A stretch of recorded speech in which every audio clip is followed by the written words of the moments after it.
除咗呢個，另外兩隻味係花生同杏仁，都係我唔食嘅嘢。最後一啖，我好中意個包。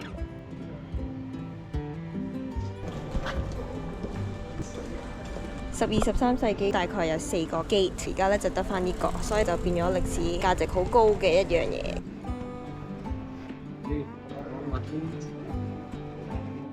勁大個，勁高，佢係51米高，我得1.5米高。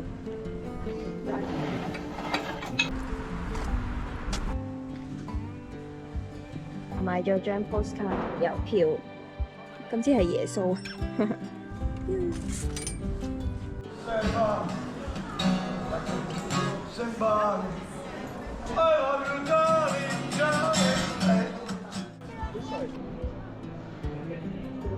呢個 statue 個名係叫 Man at Work， 咁佢 suppose 應該係返緊工，啲人就會話可能佢喺度偷緊懶啦，或者裝緊人哋裙底，仲有好多謠言係話摸佢個頭會點啊，摸佢個鼻會點，但係其實全部都係冇一個真實嘅故事嘅。呢個石像係 Slovakia Independence 大概3-4年之後起嘅，所以咧啲人就會話可能係關 Independence 事，或者純粹係一個藝術家整一個石像，大家都唔知道呢個石像有咩意思。見唔見到淺藍色嘅教堂？哇！我個頭搞乜鬼？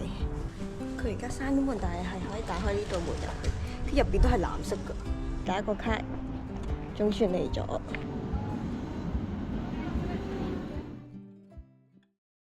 個天氣係咪傻咗？點解而家可以咁熱？上個禮拜係落緊雪，我係帶齊晒最大嗰件褸啊、暖包啊，同埋最厚嘅衫。結果而家過到嚟係熱死我。